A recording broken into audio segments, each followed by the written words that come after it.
हमें दिखाया जाता है ड्रामे की फीमेल जिसका नाम जियान होता है। वो भाग रही होती है, वो प्रेग्नेंट थी, बहुत बारिश हो रही थी और कोई बोल रही होती है कि उसका बेबी ले लो। ऐसे उसका अभी डिलीवरी का टाइम हो गया था। हमें दिखाया जाता है वो उसे उठा के एक बंद कमरे में लिया जाता है और उसका डिलीवरी टाइम हो गया था। वो डॉक्टर लेके आई हुई थी जो हमारे जियान की स्टेप सिस्टर थी और उससे उसका बेबी छीन लेती है और वो बोलती है कि तुम्हारी पनिशमेंट यही है मेरी बहन होने का कि तुम कभी अपने बच्चे से मिल ही नहीं पाओगी। और उसके बाद जो हमारी जियान थी वो बोल रही थी कि प्लीज़ मेरे बच्चा वापस दे दो। वो मना कर देती है। उसकी जो अभी पैदा हुई थी वो बेबी गर्ल थी और उसके बाद वो बोल रही थी कि तुम्हारी हिम्मत कैसे मेरी खुशियों पे नज़र लगाने की, तुम्हारे लिए सबसे बड़ी पनिशमेंट यही है, तुम कभी अपनी बच्ची से मिल ही नहीं पाओगी। और उसके बाद वो अपनी बच्ची को ऐसे मांग रही होती है और उसे वहाँ पर धक्का दिया जाता है और उसे ऐसे बहुत नीचे वो गिरती है और उसे बहुत बुरी तरह से चोट लग जाता है। हमें दिखाया जाता है अब बहुत सालों बाद जहाँ पर हमारी बंदी जियान वो वापस आ जाती है बीजिंग और वो एयरपोर्ट में थी। वो इधर उधर देखती है और वो मन मन में सोच रही थी कि ये जगह मुझे जाने पहचाने से लग रही है। और उसके बाद वो अपने बेटे को ढूंढ रही थी जिसका नाम हम जून बोलेंगे। तो वो अपने बेटे को ढूंढ रही थी क्योंकि वो खो गया और तभी वो एक बंदे से टकरा जाती है जिसका नाम अकी होता है और ये हमारे ड्रामे का मेन लीड है। वो उसे देखने के बाद ऐसे सोचती कि इसे देख के ऐसा लग रहा है मैं इसे मिल चुकी हूँ, लेकिन याद नहीं आ रहा। एक फ्लैशबैक चलता है जहाँ पर हमारे दोनों बंदे एक दूसरे के साथ इंटीमेट हो रहे होते हैं। तो शायद इससे हम पता लगा सकते हैं, जान सकते हैं कि जो जियान है वो अपनी मेमोरी लॉस कर चुकी है। और उसके बाद जो अकी होता है उसे देखता है और उसे कॉल आता है और उसके बाद वो इमरजेंसी वहाँ से निकल जाता है। तो वो इस पे इतना ज़्यादा ध्यान दे नहीं पाता। हमें दिखाया जाता है जो हमारी बंदी थी वो जियान वो अपने बेटे को वेट कर रही थी, तभी वहाँ पर उसका बेटा वापस आता है और वो बोलता है कि मैं तो वॉशरूम गया था मम्मा। और उसके बाद वो उनसे पूछता है कि मम्मा आप यहाँ पर पली बड़ी हो और आपको याद नहीं है यहाँ पर हमारे कितने रिलेटिव्स है। वो बोलते हैं कि मुझे वही पता लगाना है बेटा, मेरे साथ ऐसा क्या हुआ था और तुम्हारे पापा को उन्हें ऐसा वो मनी मन में बोल रही थी। और हमें दिखाया जाता है जब हमारी जियान थोड़ा आगे जाती है, एक होटल में थी, तभी वो देखती है एक छोटी सी बच्ची थी वो ऐसे ज़मीन में गिरा हुआ उठा के खा रही थी। ये देखने के बाद उसे बुरा लगता है। एक वेट्रेस आके उसे धक्का देती है और जियान जाती है अपने बेटे के साथ उस लड़की के पास और वो बोलते कि बेटा आपके मम्मा पापा कहाँ पर है। वो लड़की कुछ भी नहीं बोलती और उसके बाद वो अपने बैग से कुछ खाने की चीज़ें निकालती है, देती है और वो बोलते कि बेटा ये लो आपके भैया की खाने की चीज़ें आप ले लो। और उसके बाद वो सब कुछ ले लेती है। और तभी हमें दिखाया जाता है जो हमारी जियान की स्टेप सिस्टर थी, अभी तो काफ़ी ज़्यादा हाई फाई भी लग रही होती है, वो आती है और वो वहाँ पर सबको पूछने लगती है कि इस लड़की को देखा, इस लड़की को देखा। और वही वेट्रेस जिसने धक्का दिया हुआ था वो बोलती है कि एक लड़की के साथ थी, ओ आपकी बच्ची है क्या। वो बोलते हैं हाँ मुझे उस लड़की का उस औरत का इन्फॉर्मेशन दो। पहले वो मना करती है, बाद में एक तमाचा खाने के बाद वो इन्फॉर्मेशन दे देती है। जहाँ पर उसके बारे में जानने के बाद तो उसकी स्टेप सिस्टर शौक में आती है और सोचती कि क्या वो सच्ची में ज़िंदा थी। और हम फ्लैशबैक में चलते हैं और जहाँ पर हमें ये दिखाया जाता है कि जियान के साथ वो सब करने के बाद उसकी स्टेप सिस्टर गई थी हमारे अक्की के पास और अक्की को बोलती है कि हमारा सच्ची में नाइट स्टैंड हो गया था, अगर तुम्हें यकीन नहीं है ना तो इस बच्ची का डीएनए रिपोर्ट चेक डीएनए करवा देते हैं। और ऑब्वियसली अब बच्चा तो शायद उसी का था, इसी बात की वजह से डीएनए मैच हो गया। और उसके बाद जो अक्की था उसने उससे शादी करने के लिए पूछ लिया था। अभी प्रेजेंट में दिखाया जाता है जो हमारी जियान की स्टेप सिस्टर होती है वो मन ही मन में सोचती है कि मैंने अपने रास्ते का कांटा हटा दिया था, अगर तुम सच्ची में फिर से जिंदा हो और वापस आ चुकी हो तो दोबारा मुझे तुम्हें अपने रास्ते से हटाने में कोई दिक्कत नहीं होगी, ऐसा वो बोल रही होती है। अगले सीन में दिखाया जाता है जो जियान थी वो उस बच्ची को उसके घर तक छोड़ने के लिए चली जाती है और यहाँ पर पीछे से जो हमारा अक्की था उसे देख रहा था। और उसके बाद वो फ्लैशबैक याद करता है जहाँ पर जो लड़की के साथ उसका नाइट स्टैंड हुआ था, उसके बाद वो लड़की गई थी तो उसके पीछे से जो लुक आ रहा था सेम इस लड़की का, यानी कि अब वाले जियान का भी आ रहा था। तो वो सोचता कि ये वही लड़की है क्या, और उसके बाद वो उसका पीछा करने लगता है। हमें दिखाया जाता है थोड़ा आगे जाने के बाद जो जियान जिस गाड़ी में जा रही होती है उसका ड्राइवर बोलता है कि मैम कोई हमारा पीछा कर रहा है। वो बोलती है स्पीड बढ़ाओ, मैं पैसे पे करूँगी। और थोड़ा आगे जाने के बाद अक्की उसको ओवरटेक कर लेता है और उसके बाद वो जियान के पास आके बोलता है कि मुझे तुमसे बात करनी है। ये सुनने के बाद जो हमारी बंदी थी वो बोलती है कि तुम्हें पता है ये पैतरा ना बहुत पुराना हो गया, अभी 2023 चल रहा है, ये बहुत पहले चलता था ये पैतरा, बोल के वो ऐसे खिड़की बंद करके वहाँ से चली जाती है। ये देखने के बाद अक्की मन ही मन में सोच रहा था कि आज तक किसी ने भी मेरे मुंह पे ये सब नहीं कहा, इसकी हिम्मत कैसे हुई। और उसके बाद हम देखते हैं अगले वाले सीन में जब ये छोटी सी बच्ची जिसका नाम वान होता है वो घर पे जाती है तो ऑब्वियसली जियान की स्टेप सिस्टर उसे अच्छे से तो बात नहीं करेगी, बस कहने के लिए मॉम है, तो उसे बहुत डांटने लगती है। बोलते कि अगर इस तरह से घर से बगैर बताए कहीं जाओगी ना तो मैं तुम्हें बेच दूंगी, तुम्हारे सर को फोड़ूंगी। और इसी टाइम पे वो काफ़ी घबरा रही होती है।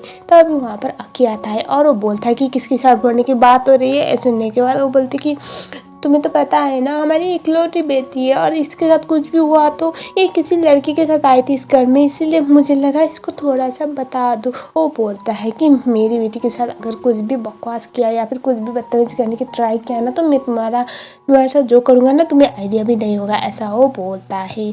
हमें दिखाया जाता है नेक्स्ट सीन में जो जियान थी जब वो अपने होटल के रूम तक पहुंचती है तो वहाँ पर पूरे कमरे में बहुत गंदी गंदी चीज़ें लिखा हुआ था, उसके कपड़े का, उसके सारे चीज़ों का ऐसे कबाड़ा कर दिया गया था। वो पहले अपने बेटे का आँख बंद करती है और बाद में उसका बेटा आँख खुलवा के बोलता है कि मम्मा आपने किसी के साथ कोई पंगा किया है क्या, ऐसा वो पूछता है।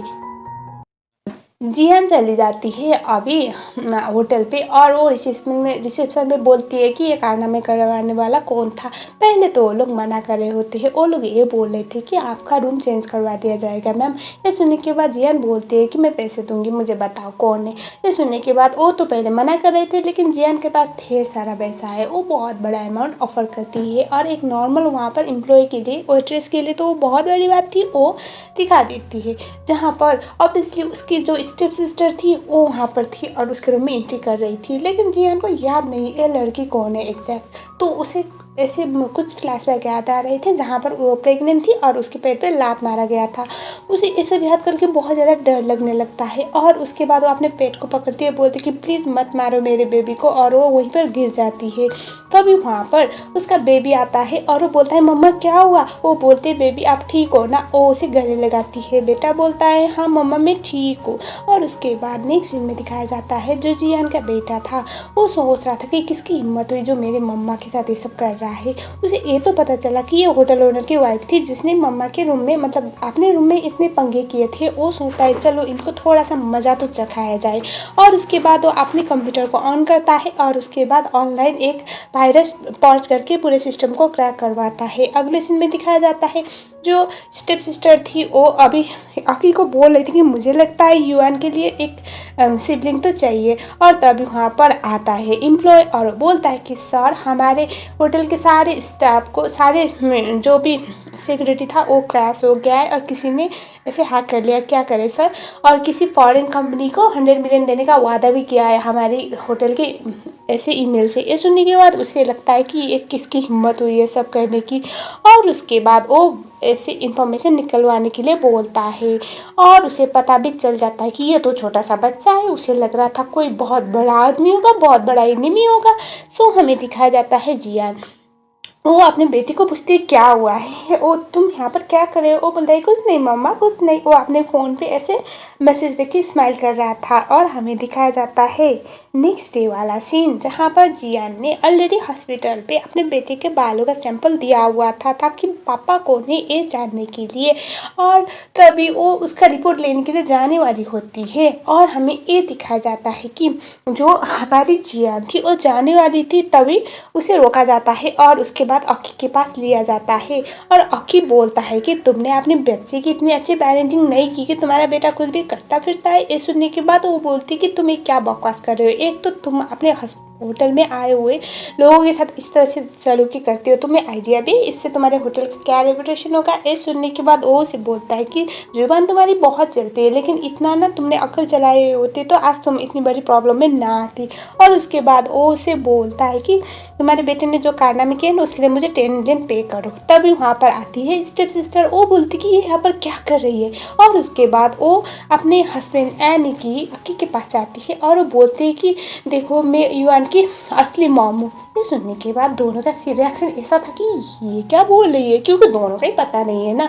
और उसके बाद जो हमारी जियान थी वो सोचती है कि ये लड़की यहाँ पर क्या कर रही है, इसको मैंने कहीं देखा है और ये यहाँ पर भी है। और उसके बाद जो अकी था वो बोलता है कि मुझे इतने पैसे पे करो। ये सुनने के बाद वो बोलते कि आपकी वाइफ ने स्टार्ट किया था ना, आपको तो आपकी वाइफ को थोड़ा सा सबक तो सिखाना पड़ेगा ना, थोड़ा सही लाइन पे तो रखना पड़ेगा। और उसे वो बोलते हैं कि अगर यकीन नहीं है तो सीसीटीवी कैमरा देख लो, मैंने तो देख लिया, आपकी वाइफ के कारनामे हो सकता है आपकी वाइफ को जेल भी हो जाए। ये सुनने के बाद अकी अपनी वाइफ यानी कि उसके स्टेप सिस्टर को, जियान के स्टेप सिस्टर को घूर के देखता है। वो बोलती कि नहीं मैंने तो बस ऐसे ही कर दिया था। वो कुछ भी ऐसे ऐरा गैरा बहाना लगाने लगती है। तभी वो बोलता है कि अगर तुम मेरी बच्ची की माँ ना होती ना तो मैं तुम्हारी जान ले लेता, ऐसे बदसलूकी करने के लिए होटल में। और उसके बाद जो हमारी जियान थी वो बोलती है कि कोई बात नहीं, मेरे बेटे ने जो गलती की है उसके लिए मैं पे करूँगी, बताओ कितना पे करना है। तभी वो बोलता है कि तुम्हारे पास तो कुछ ज़्यादा है पैसे। वो बोलते हैं हाँ क्यों नहीं, मैंने कमाए हैं। और उसके बाद वो उसे बोलता है कि 10 मिलियन। वो बोलती है ठीक है, और वो चेक ऐसे फाड़ के देती है। तभी वो बोलता है कि हो सकता है ना कि तुम ये चेक फेक दे रहे हो, मुझे तो प्रूफ चाहिए, लाइव पैसे चाहिए, मतलब डायरेक्ट कैश। वो बोलती कि कोई बात नहीं, और वो किसी को कॉल लगाती है और वो बोलती कि 10 मिनट के अंदर तुम्हारे हाथ पे पैसे पड़ जाएंगे, उसके बाद मुझे या मेरे बेटे को परेशान मत करना। और तभी वो उसे बोलता है कि पीछे मुड़ो, और वो पीछे मुड़ती है। और उसके बाद वो सीधा इस पीछे देखने के लिए बोलता है। तो वो वही चेक कर रहा था कि उस टाइम पे कोई लड़की गई थी, वो यही है या नहीं। और वो इसके बारे में पूछता भी है कि तुम किसी को जानती हो क्या, किसी के साथ तुम्हारा रिलेशन था क्या कुछ सालों पहले। अब जियान को थोड़ी पता है, वो तो खुद अपने बेटे के बच्चे के बारे में नहीं, अपने बेटे के पापा के बारे में नहीं जानती, तो ये सब उसे थोड़ी पता होगा। तो वो बोलती है क्या बकवास कर रहे हो। और तभी वो उसे बोलता है कि कुछ नहीं। और उसके बाद तभी वहाँ पर जियान का फ्रेंड आता है और वो बोलता है कि किसको पैसे देने, और वो पैसे दे देता है। और उसके बाद वो उसके साथ काफ़ी ज़्यादा कैजुअल होकर बात कर रहा था। और उसके बाद वो उसे ये भी बोल रहा था कि अगर तुम्हारे बच्चे का बाप ना मिले ना तो मुझे उसकी फादर कंसिडर कर सकती हो, मैं मैनेज कर लूँगा, बोल के उसके साथ मस्ती मजाक कर रहा था। और ये सुनने के बाद वो जो हमारा अकी होता है वो सोचता है कि ये लड़की कुछ ज़्यादा ही पागल नहीं है, मुझे तो लेक्चर छाड़ रही थी और किसी भी लड़के के साथ इतना ज़्यादा कैजुअल हो रही है, और इसे अपने बच्चे का पापा पता नहीं। ऐसा सोच के वो जियान अपने मन में गलत वाला थॉट ले आता है कि हाँ ये ऐसी ही लड़की होगी। और हमें दिखाया जाता है नेक्स्ट वाले सीन में जो हमारी जियान थी वो अपने फ्रेंड के साथ थी और ये दोनों बात कर रहे थे। तब हमें पता चला ये दोनों तो बचपन के दोस्त थे और वो उसे अच्छी तरह से पता है जियान के साथ क्या हुआ है, लेकिन वही है कि कौन है पापा ये नहीं पता। तो वो उसे बोल रहा था कि मैं तुम्हारी पूरी मदद करूँगा वो इन्फॉर्मेशन निकालने के लिए, और तुम्हें अपने बच्चे का पिता तो पता चल ही जाएगा। और तभी जियान बोल रही थी कि मुझे बस इतना जानना है कि उसने हमें छोड़ा क्यों, और आखिर क्या गलती थी, क्या हुआ था मेरे साथ, मुझे तो आधी चीज़ें याद ही नहीं कि मेरे पास में क्या हुआ था। ऐसा बोल के वो परेशान हो रही होती है। अब हमें दिखाया जाता है जो स्टेप सिस्टर थी वो अपनी मम को बता देती है कि वो वापस आ चुकी है, और उसके बाद ये लोग सोचते हैं कि कुछ तो करना पड़ेगा। और जो हमारी छोटी सी बच्ची होती है उसके खाने में पता नहीं क्या मिला देती है, वो बेहोश हो गई।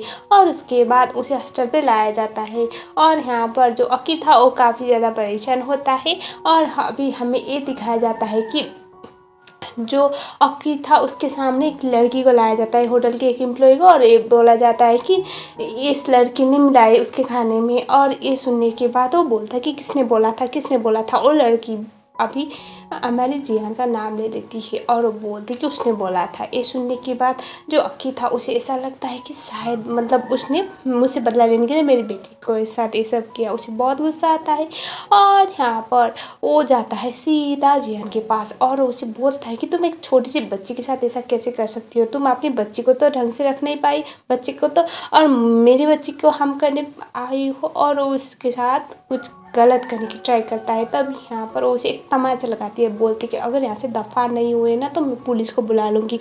वो बोलता है कि हाँ बुला लो पुलिस को। तभी वहाँ पर बेटा आता है, हमारे जिहन का बेटा, और वो बोलता है कि मेरे पास प्रूफ है, मेरी मॉम ने वो सब नहीं किया है। सुनने के बाद वो बोलता है कि अगर प्रूफ है तो दिखाओ। वो दिखा देता है। He was too good at computer.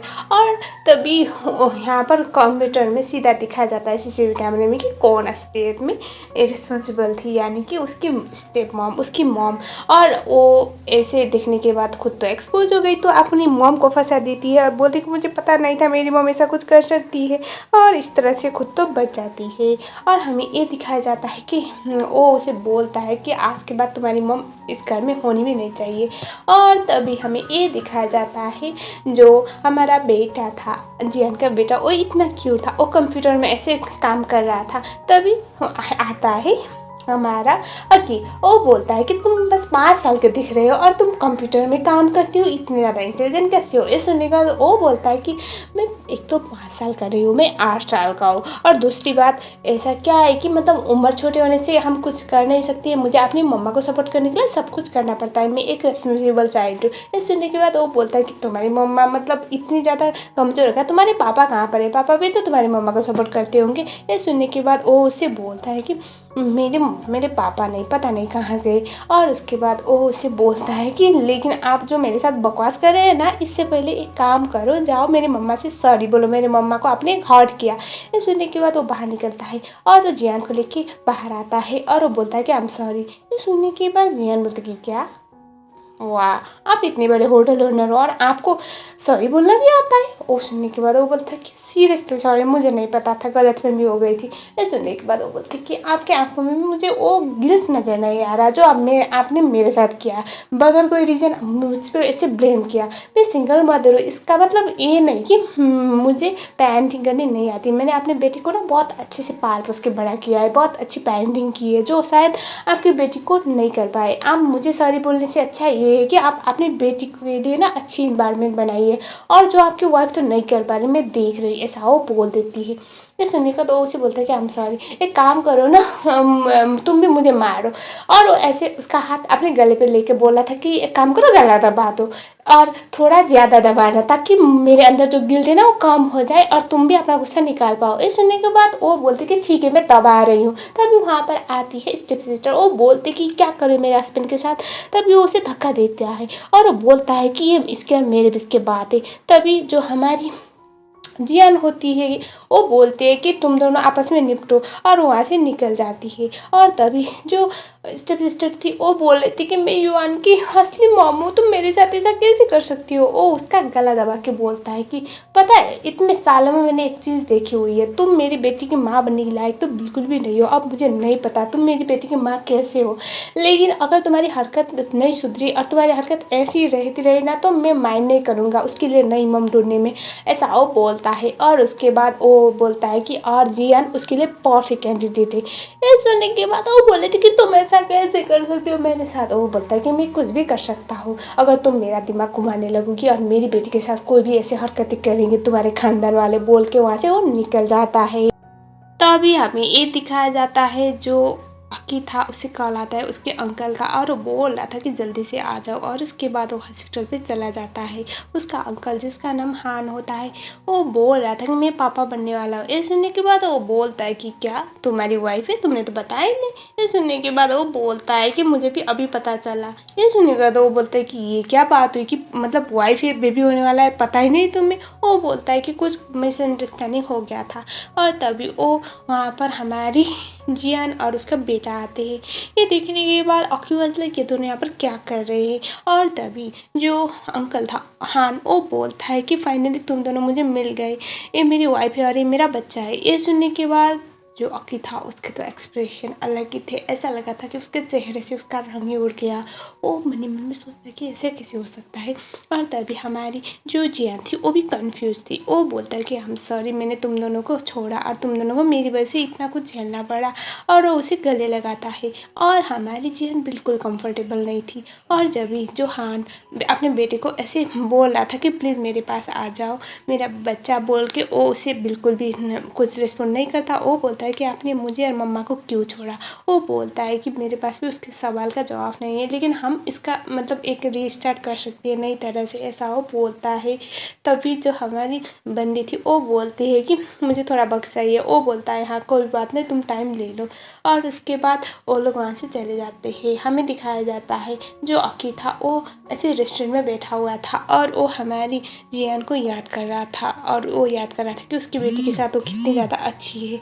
और उसके बाद वो सोचता है कि काश मेरी बच्ची की माँ तुम होती तो कितना अच्छा होता है, जो पॉसिबल नहीं है।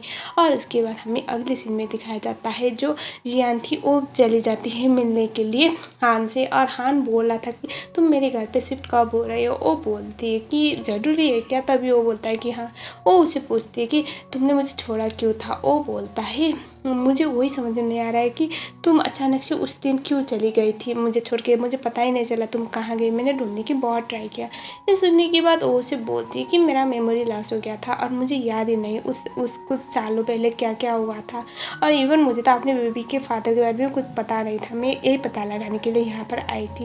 ये सुनने के बाद वो उसे बोलता है कि कोई बात नहीं। वो बोलता है कि मैं तुम्हारे घर पे शिफ्ट तो हो रही हूँ, लेकिन तब तक हम अलग बेड पे सोएंगे क्योंकि मैं कंफर्टेबल नहीं हूँ। ये सुनने के बाद हान बोलता है कि ठीक है तुम अपना टाइम ले लो, मुझे कोई प्रॉब्लम नहीं। अब हमें दिखाया जाता है जो हमारी बंदी थी वो इस फैमिली में एंट्री कर जाती है। और जो अंकल था हान वो काफ़ी प्राउडली उसे अपनी वाइफ बोल के इंट्रोड्यूस करवा रहा था, जो देखने के बाद जो अक्की था उसे तो बिल्कुल पसंद नहीं आ रहा था। उसे बहुत ज़्यादा बुरा लग रहा होता है, अंदर ही अंदर वो बहुत ज़्यादा गुस्से में था, लेकिन वो दिखाता नहीं है। और हमें ये भी दिखाया जाता है कि उसकी स्टेप सिस्टर भी इस बात से कुछ ज़्यादा खास खुश थी नहीं। और हमें ये दिखाया जाता है जो अक्की था वो एक उसके पास्ट के बारे में जानने की ट्राई करता है। तो हमें ये पता चलता है शायद हान और जियान एक दूसरे को डेट ज़रूर कर रहे थे, लेकिन बाद में कुछ हो गया था और दोनों ने ब्रेकअप कर लिया। या फिर ऐसा भी हो सकता है कि दोनों का कुछ अच्छा बन नहीं पाया या ऐसे ही वो लोग अलग हो गए थे। लेकिन ये मेक श्योर था कि ये दोनों जब अलग हुए थे उस टाइम पे ये दोनों का कुछ नाइट स्टैंड हुआ नहीं था। और ये सुनने के बाद जो हमारा बंदा था जो अक्की तो वो थोड़ा बेटर फील करता है। और उसका असिस्टेंट बोल रहा था कि सर वो आपकी अंकल की वाइफ है, तो मुझे नहीं लगता आपको उन पे इतना इंटरेस्ट देना चाहिए। हमें दिखाया जाता है जो हमारी बंदी थी वो घर में एंट्री तो कर चुकी थी, लेकिन अब ग्रैंड मॉम से अप्रूवल लेना भी तो ज़रूरी था। और ग्रैंड मॉम बहुत स्ट्रिक्ट थी, लेकिन हमारी बंदी भी इतनी ज़्यादा डम तो नहीं थी, वो इतनी ज़्यादा स्मार्ट थी, इतनी ज़्यादा वेल मैनर थी कि ग्रैंड माँ को इजीली वो पटा लेती है।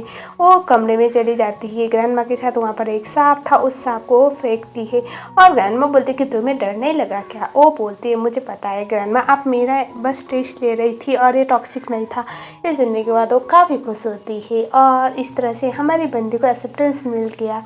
हमें दिखाया जाता है जो हमारा अक्की था वो भागते हुए आता है जियान के पास, उसे गले लगाता है और वो बोलता है कि तुम ठीक तो हो ना, तुम्हें चोट तो नहीं लगी ना। वो बोल रही थी कि ये क्या कर रहे हो, हटो यहाँ से दूर, मैं तुमसे सीनियर हूँ इस घर में। ये सुनने के बाद वो उसे बोल रहा था कि तुम्हें चोट तो नहीं लगी ना। वो बोलती नहीं मैं ठीक हूँ। तभी वहाँ पर आता है हान और वो बोल रहा था कि तुम इसके साथ ऐसे कैसे बात कर सकती हो, ये तुम्हारी सीनियर है, तुम्हारी आंटी है, ऐसा वो बोलता है। और वो उसे बोल रहा था कि मुझे लगता है तुम्हें थोड़ा सा अपना लेवल मेंटेन करना चाहिए। और तभी जो जियान थी वो बोलती है कि नहीं ये गलत फहमी है, ये बस ओरियर था, कुछ नहीं, उसे लग रहा था कि मुझे चोट तो नहीं लगी ना। और हमें अगले सीन में दिखाया जाता है अभी यहाँ पर एक बहुत बड़ा ऐसे डिनर करने का टाइम हो गया था, सारे फैमिली वाले साथ में थे। हान बोला था अपनी ग्रैंड मम को कि आपकी बर्थडे के टाइम पे मैं अपनी वाइफ से शादी करना चाहता हूँ, मेरी वाइफ इस दुनिया की सबसे खूबसूरत दुल्हन बनेगी और वो बहुत खूबसूरत भी है, मैं बहुत खुश खुशकिस्मत हूँ कि इतने सालों के बाद मुझे अपनी फैमिली वापस मिल गई बोल के वो ड्रीम मैरिज वाला प्लान बना रहा था। और ये देखने के बाद जो अक्की था उसके हाथ से तो ग्लास जो था वो टूट जाता है, उसे तो बिल्कुल भी बर्दाश्त हो नहीं रहा था। और हमें ये भी दिखाया जाता है कि जो स्टेप सिस्टर होती है उसे भी ये चीज़ बर्दाश्त हो नहीं रहा था कि जो चीज़ उसे इस घर में मिली ही नहीं, कभी भी उसे मैरिज सर्टिफिकेट साइन करने का मौका मिला ही नहीं, तो उसे उसकी स्टेप सिस्टर को ये सब मौका क्यों मिल रहा है। और वो काफ़ी ज़्यादा जल बुन गई थी। अब हमें दिखाया जाता है जो अक्की होता है उसे समझ में आ नहीं रहा था। वो सोचता है कि मुझे सच पता लगाना पड़ेगा। मुझे हमेशा से डाउट था कि वो मेरे बच्चे की माँ है या नहीं, यानी कि वो जो जियान की स्टेप सिस्टर है वो, तो उसके कमरे में वो पहुंच जाता है। ये पहली बार हुआ था कि अक्की जियान के कमरे में आया था। उसे तो लगा था कि ये तो उसके साथ सोने ही आया है, और दरवाज़ा भी खुला था। और जो हमारी बंदी होती है उन दोनों को देखती है, और जो बेशरम थी बहन वो बोलती कि एक काम करोगी भाभी, ये दरवाज़ा बंद कर देना ज़रा, हम थोड़ा बिजी है बोल के दरवाज़ा भी बंद करवाती है। और जो हमारे जियान है मन ही मन में सोच रहे थे कि कैसे निकम्मे पेरेंट्स है, उनके बच्चे हॉस्टल के आईसीयू में और यहाँ पर ये मज़े कर रहे हैं। और हमें दिखाया जाता है जो हमारा अक्की होता है वो बोलता है कि मुझे नींद आ रही है, मुझे सोना है। वो बोलते हैं ठीक है, और उसके बाद वो सो जाती है अक्की। और उसके बालों को काट के टेस्ट के लिए ले जाता है। और उसके बाद हमें दिखाया जाता है नेक्स्ट डे वो जो रिज़ल्ट था वो भी आ गया था। लेकिन ये क्या, रिज़ल्ट तो यही आया कि वो उसकी मॉम है। ये दिखने के बाद वो शौक में आ गया और वो सोच रहा था कि ऐसा कैसे हो सकता है। और उसके बाद हमें पता चलता है ये जो बहन थी उसे तो पहले से ही पता था कि जो अक्की है वो क्या कर रहा है, इसलिए उसने रिपोर्ट चेंज करवा दिया था। तो वो सोचती है कि मैं इसको बिल्कुल नहीं छोड़ने वाली। नेक्स्ट सीन में ये दिखाया जाता है अक्की आता है और वो बोलता है कि मुझे तुमसे डिवोर्स चाहिए, और वो मना कर रही थी तो उसे ज़बरदस्ती डिवोर्स ले लेता है। वो बोल रही थी कि वो तुम्हारे अंकल की होने वाली वाइफ है और तुम उसके लिए इतना ज़्यादा ऑब्सेस्ड हो कि तुम मुझे छोड़ रहे हो, तुम अपने बच्चे की माँ को छोड़ रहे हो बोल के उसे इमोशनली ब्लैकमेल कर रही थी। लेकिन ये इमोशनल ब्लैकमेल इसके केस में बिल्कुल भी काम आने वाला नहीं था, और होता भी वही है कि वो बिल्कुल भी नहीं सुनता और उससे ज़बरदस्ती डिवोर्स ले लेता है। अब हम चलते हैं हमारी बंदी की तरफ। दोनों अभी वेडिंग ड्रेस ट्राई करने के लिए गए हुए होते हैं, और यहाँ पर होता क्या है ना, जो हन था उसे कॉल आ गया जिस बात की वजह से उसे जाना पड़ा। और जो हमारी जिया थी वो अकेले वेडिंग ड्रेस के लिए थी, तभी वहाँ पर आता है अक्की अपने लोगों के साथ, और वो बोलता है कि मेरे पास तुम्हारे लिए परफेक्ट वेडिंग ड्रेस है और इसकी कोई नाप लेने की ज़रूरत भी नहीं है। ये सुनने के बाद जियान मन ही मन में सोच रही थी कि ये कमाल का बंदा है, खुद की बीवी है, बच्ची है और मेरे पीछे ऑब्सेस्ड है। और वो उसे बोलता है कि चलो ये ट्राई करो। तभी हमारी जिया ने वो बोलती कि अगर मैं मना करूँ तो वो बोलता है कि तुम्हें ट्राई करवाऊँगा। ये सुनने के बाद आसपास के लोग बोल रहे थे कि ये कैसी लड़की है, आने टाइम तो किसी और के साथ आई थी और किसी और के साथ। और अक्की उसे एक जगह पे ले जाता है ड्रेसिंग रूम पे, और उसे बोलता है कि क्या तुम मेरे लिए तुम हन को छोड़ नहीं सकती। ये सुनने के बाद वो बोलते कि तुम क्या बोल रहे हो। और वो उसे बोला था कि मुझे पता नहीं, मैं तुम्हें बहुत चाहने लगा हूँ, अगर तुम मुझे नहीं मिली ना तो मैं तो मर जाऊँगा। वो बोलते कि तुम्हारी बीबी है, तुम्हारी बच्ची है, तुम ऐसा कैसे बोल सकते हो। वो बोलता है कि मैंने डिवोर्स ले लिया है। वो बोलते कि पर क्यों। वो बोलता है कि क्योंकि मुझे तुम चाहिए, और वो मेरी बच्ची की माँ नहीं है मुझे पता है, वो मेरी वाइफ नहीं है मुझे पता है, लेकिन कुछ तो चीज़ है जो हम मिस करें। ये सुनने के बाद जो जी हाँ ने वो बोलता है कि प्लीज़ ये सब करना बंद करो, मेरी शादी होने वाली है और वो मेरे बच्चे का पापा है और मैं उसे नहीं छोड़ सकती। ये सुनने के बाद वो उसे बोल रहा होता है कि प्लीज़ मुझे एक चांस दो, अगर तुम्हारे पास टाइम है ना तो प्लीज़ सोच लेना। ऐसा बोल के उसे इंगेजमेंट रिंग ऐसे दिखाता है और बोलता है कि अगर तुम मुझे हाँ बोलोगी ना तो मेरे लिए बहुत बड़ी बात होगी और मैं तुम्हें कभी भी हर्ट नहीं करूँगा। अगर तुम मुझे नहीं मिली तो आई डोंट नो मैं अपनी लाइफ में क्या करूँगा, ऐसा वो बोल रहा होता है। और हमारी बंदी कुछ बोलती उससे पहले उसे कॉल आए और उसे वहाँ से जाना पड़ता है। जाने से पहले वो बोलता है कि मैं तुम्हें तुम्हारा आंसर का वेट ज़रूर करूँगा। और उसके बाद हमें ये दिखाया जाता है कि जो हमारी बंदी थी वो सोच रही थी कि ये क्या पागल हो गया, ये क्या बोल रहा है। और उसके बाद हमें ये दिखाया जाता है कि तभी वहाँ पर एक बंदी आती है मास्क लगाते हुए, ऑब्वियसली जियान की स्टेप सिस्टर थी और उसे वहाँ से अगवा करवा लेती है। उसे एक केज पे बांध के रखा गया था और जियान को बहुत ज़्यादा डर लग रहा था। वो बोलती कि मैंने तुम्हारा क्या बिगाड़ा है जो तुम मेरे पीछे इस तरह से हाथ धो के पड़ी हुई हो।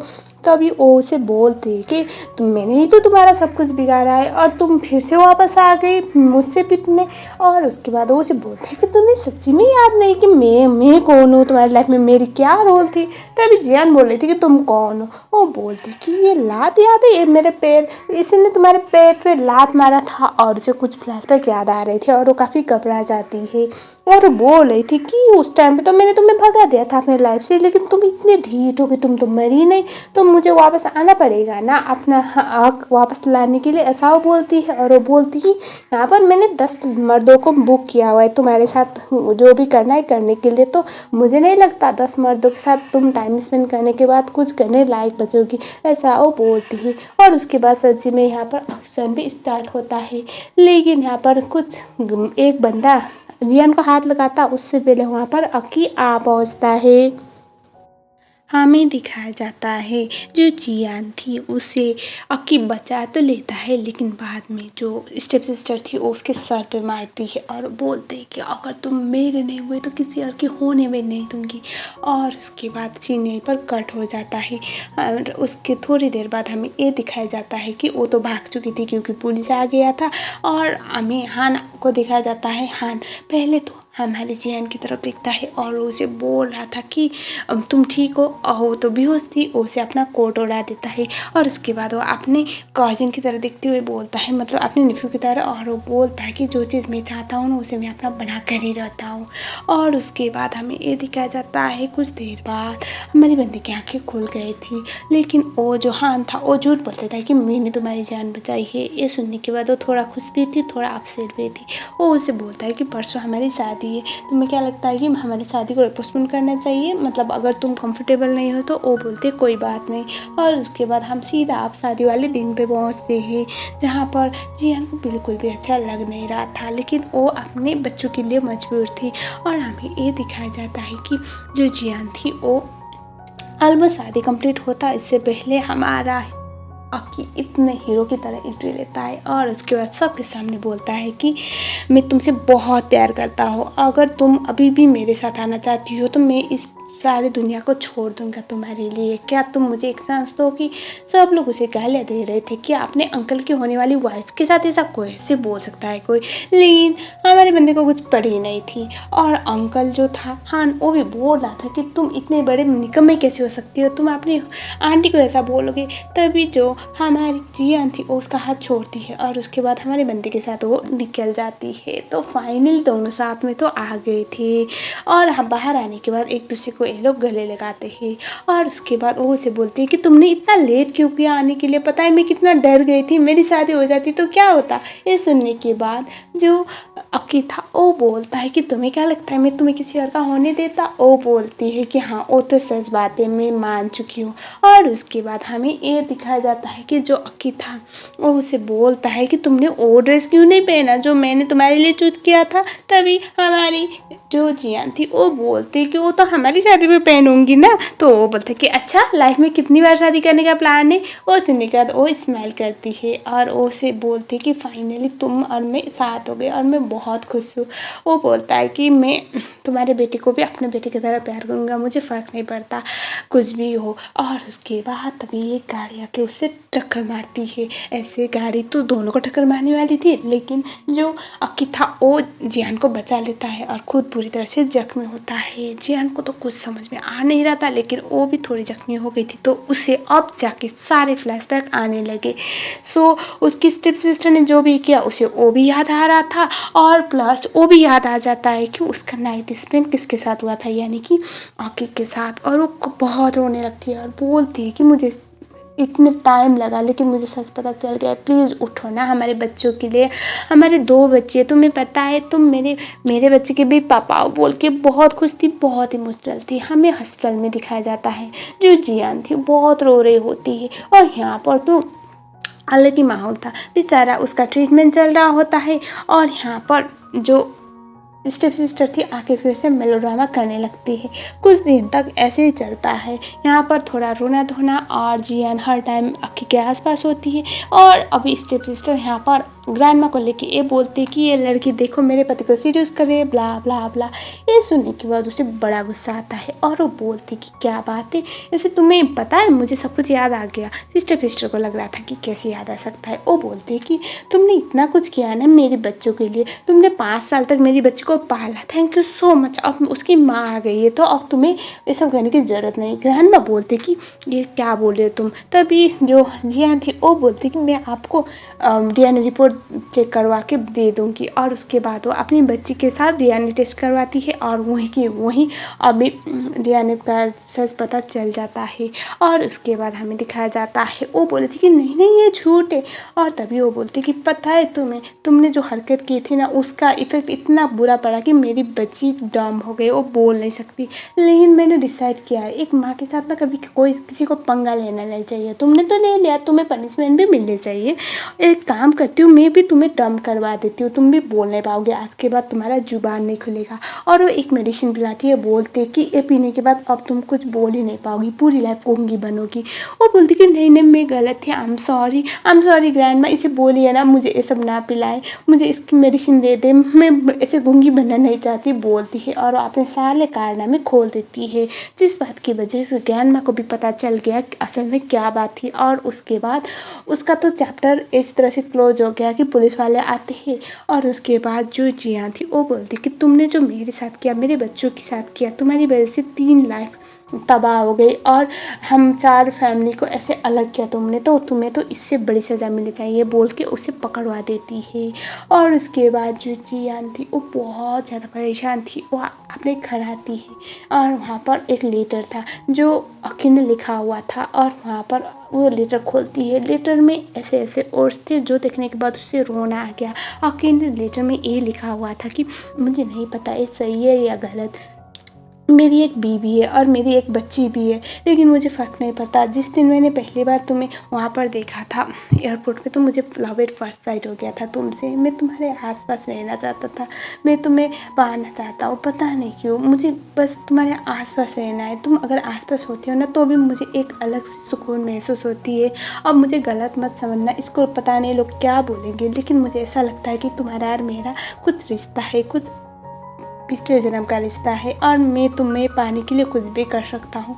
और उसके बाद उसने दूसरे पेपर पे ये लिखा हुआ था कि भले ही तुम मेरी अंकल की वाइफ बनने वाली हो, लेकिन मुझे फ़र्क नहीं पड़ता। अगर तुम अभी भी मेरे पास आने के लिए रेडी होगी, बस एक बार हाँ बोलोगी ना, उसके बाद तो मैं सारी दुनिया को छोड़ दूँगा, मैं सारी दुनिया को तबाह करूँगा, मुझे फ़र्क नहीं पड़ता, मैं अपने अंकल से भी लड़ लूँगा, ऐसा लिखा हुआ था। और उसने एक और लेटर में ये भी लिखा हुआ था कि मैंने तुम्हारे तरफ तो 99 स्टेप बढ़ा लिए, लेकिन तुम एक स्टेप बढ़ाने से भी डर रही हो। अगर तुम एक स्टेप मेरी तरफ बढ़ाओगी ना तो मैं सब कुछ छोड़ने को रेडी हूँ, क्या तुम मेरे साथ नहीं हो सकती। इतनी सारी चीज़ लिखे हुए थे और रो रहती है, बहुत ज़्यादा बुरा लगता है उसे।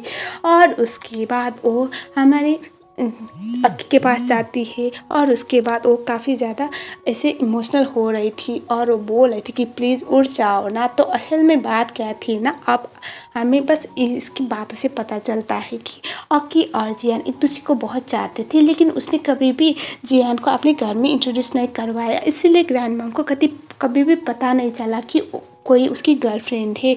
तो उन दोनों का नाइट स्टे भी हो गया, सब कुछ हो गया। उसके बाद वो जब प्रेग्नेंट हो गई थी तो वो एम्बैरेस होकर अक्की के पास आ नहीं पाई। और उसके बाद जैसे डिलीवरी होने वाला था तो उसकी स्टेप सिस्टर ने उसकी जगह ले ली। तो बेसिकली यही थी कहानी, यानी कि डे 1 से ही अक्की और जियान एक दूसरे के साथ थे। और यहाँ पर जहाँ तक हान की बात है, हान ऐसा बंदा था कि उसे हमारी जियान पहली नज़र में पसंद आ गई थी। अब इतनी प्यारी लड़की थी तो अब पसंद आनी है, लेकिन अपने नेफ्यू की गर्लफ्रेंड तो वो पहले तो उस पर लाइन नहीं मार पाया, लेकिन बाद में उसने चांस अच्छा मारा था। लेकिन अब वही है ना, सच्चा प्यार कोई भी अलग नहीं कर सकता। और वो वही चीज़ें बोल रही थी और वो बोल रही थी कि हमारे 2 बच्चे और हम अच्छी फैमिली की तरह रहेंगे, मैं तुम्हारी ब्राइड बनूंगी, मेरा सपना है, प्लीज़ उठो ना, बोल के वो बहुत रो रही होती है। और फाइनली अक्की उठता है। वो बोलती है कि तुम ठीक हो, तुम फाइनली उठ गए। वो बोलता है कि मेरी बीवी ने इतने प्यार से बोला मुझे उठो तो मैं थोड़ी सोता रहूँगा, कितने टाइम से, पता है हमें कितना काम करना है, हमें शादी करनी है और हमारे 2 बच्चों के लिए एक सिबलिंग भी तो देने हैं ना, तो बहुत काम है, अब ऐसे सोते रहूँगा तो थोड़ी काम चलेगा, ऐसा वो बोलता है। और जियान बहुत इमोशनल होती है और उसे गले लगाती है। और गाइस ड्रामा ख़त्म। आप लोग बताओ ये ड्रामा आपको कैसा लगा? मुझे तो बहुत पसंद आया। बेसिकली मुझे ऐसे ड्रामे बहुत पसंद आते हैं जहाँ पर मेल लीड थोड़ा ऑब्सेस्ड हो फीमेल लीड से, उसे पाने के लिए थोड़ा तड़पे, तो बिल्कुल इसी तरह का ये ड्रामा था, मुझे बहुत बढ़िया लगा। आप लोग बताओ आप लोगों को ये ड्रामा कैसा लगा? और मुझे ये भी बताओ कि आप लोगों को किस तरह का ड्रामा देखना पसंद है, क्योंकि देखो आप लोगों के हिसाब से ही मैं ड्रामा बनाती हूँ, अब मैं अपने लिए तो ड्रामा नहीं बनाती। आप लोगों को मज़ा आना चाहिए, आप लोग को देखोगे तो ही मुझे मोटिवेशन मिलेगी। तो कमेंट सेक्शन में इस ड्रामे के लिए भी लिखो कि ये ड्रामा कैसा लगा, और इन फ्यूचर आप लोग कैसा ड्रामा देखना चाहते हो वो भी मुझे कमेंट सेक्शन में ज़रूर लिख लेना, क्योंकि मुझे आप लोगों की सजेशन की बहुत ज़रूरत पड़ेगी। चैनल में नए हो तो चैनल को सब्सक्राइब जरूर कर लेना। मिलते हैं अगले वीडियो में, तब तक के लिए थैंक यू सो मच।